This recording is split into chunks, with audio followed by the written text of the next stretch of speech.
So as you can see, this video is a little bit different to normal. I'm actually shooting this in my office and not the gallery. I've just been given the media release for the new Panasonic S1H, and what I wanted to do was go over some of the features with you and what I actually think of the camera.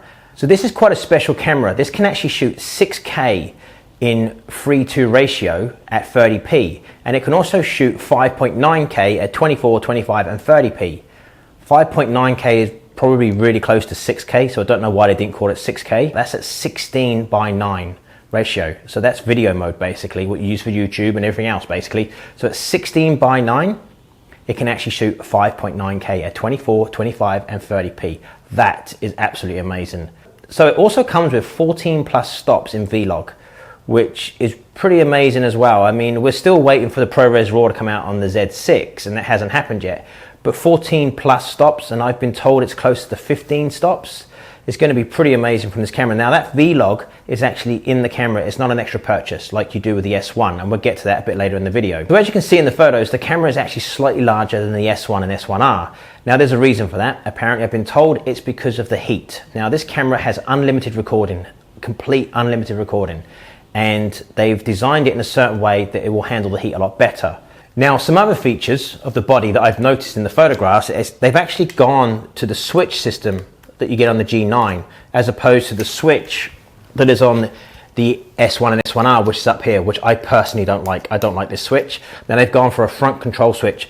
The reason for that, if you look at the photo, is there is a huge record button here where the switch normally is. So there's a massive record button there, which is quite nice. Now the grip also looks a little bit deeper on the S1H. So on the other side, just above the sync port, is a little tiny LED. Now I can't find anything about that in the media release. Now I'm hoping that's a recording light. So I only got 2 slides basically for the S1H, which is 2 photos of the front, one a little bit to the side. Now if you look at the side, it actually looks like there's air vents on the side of the camera. Now I can't be sure whether they're going to put that information out in the announcement, I don't know, but it does actually look like air vents. So this could be part of the cooling system for the S1H.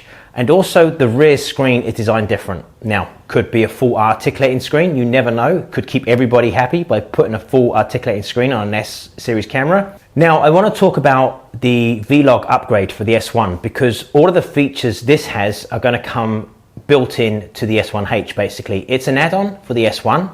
It adds on some really good features. You're going to get 14 plus stops in Vlog. You get 422 10-bit 4K internal recording at 24, 25 and 30p, and you get 422 10-bit at 50 and 60p to an external recorder like the Atmos Ninja 5. You're also going to get waveform monitoring and internal camera LUTs like you do on the GH5, which is great because that's a really nice feature to have on the camera. Now the last part of the upgrade you'll actually be getting with the DMW-XLR1, which is a little module that sits on top of the GH5 and the S1 and the S1R and the GH5S. They'll do the same. Doesn't work on the G9 though. Don't try it, doesn't work on the G9. You're actually going to get high-res audio from that now. So this upgrade is just not for video, it's also for audio, and that's at 24 bits. So you'll actually be able to record high-res audio with the DMW-XLR1 attached to the S1H, which will have this built in when you get the camera, and the S1, which is an upgrade. Now it's a paid upgrade. You must remember that. It's not a free upgrade, you have to pay for it. And I think it's worth it, to be truthful. Not everybody wants those type of features, but for me, it's really handy to have, and I will definitely be purchasing it. So what do you think of the S1H? You've seen all the media, you've seen all the news. Do you think it's a good camera? Do you think it's worth the price? I'm not sure what the price is, but there's been some rumors around on the price and it's pretty expensive. But I think it's a lot of camera for the money. I will definitely be buying it. To get 6K at 16:9 ratio is amazing. Well, it's 5.9K, but it's basically 6K.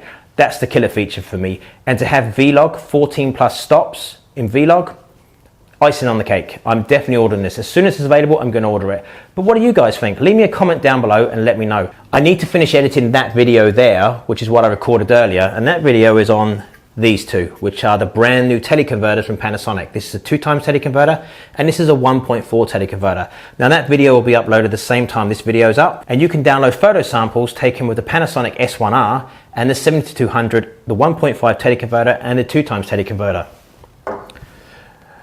So as always, Thank you for watching, and I'll see you in my next video.